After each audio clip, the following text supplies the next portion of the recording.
स यत्प्रमाणम् कुरुते लोकस्तदनुवर्तते न मे पार्थास्ति कर्तव्यम् त्रिषु लोकेषु किञ्चन नानवाप्तमवाप्तव्यम् वर्त एव च कर्मणि यदि ह्यहम् न वर्तेय जातु कर्मण्यतन्द्रितः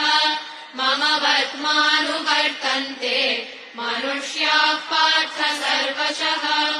उत्सीदेयुरिमे लोकाः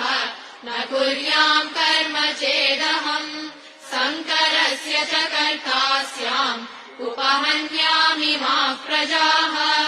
सक्ताः कर्मण्यविद्वांसः यथा कुर्वन्ति भारत कुर्याद्विद्वांस्तथा सक्तः चिकीर्षुर्लोकसङ्ग्रहम् न बुद्धिभेदम् जनयेत् अज्ञानाम् कर्मसङ्गिनाम् जोषयेत् सर्वकर्माणि विद्वान् युक्तः समाचरन् प्रकृते क्रियमाणानि गुणैः कर्माणि सर्वशः अहङ्कारविमूढात्मा कर्ताहमिति मन्यते तत्त्ववित्तु महाबाहो गुणकर्मविभागयोः गुणागुणेषु वर्तन्ते इति मत्वा न सज्जते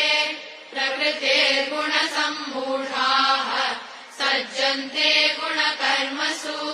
तान् कृत्स्नविदो मन्दान् कृत्स्नविन्न विचालयेत् मयि सर्वाणि कर्माणि सन्न्यस्याध्यात्मचेतसा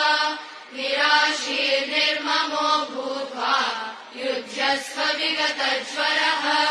ये मे मतमिदम् नित्यम् अनुतिष्ठन्ति मानवाः श्रद्धावन्तो न सूयन्तः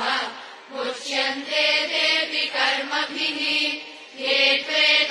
त्वेतदभ्यसूयन्तः नानुतिष्ठन्ति मे मतम्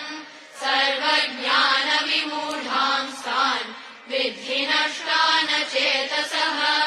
सदृशम् चेष्टते स्वस्याः प्रकृतेर्ज्ञानवानपि प्रकृतिम् यान्ति भूतानि निग्रहः किम् करिष्यति इन्द्रियस्येन्द्रियस्यार्थे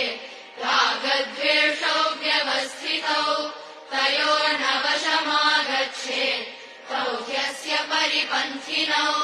श्रेयान् स्वधर्मो विगुणः परधर्मात् स्वनुष्ठितात् स्वधर्मे निधनम् श्रेयः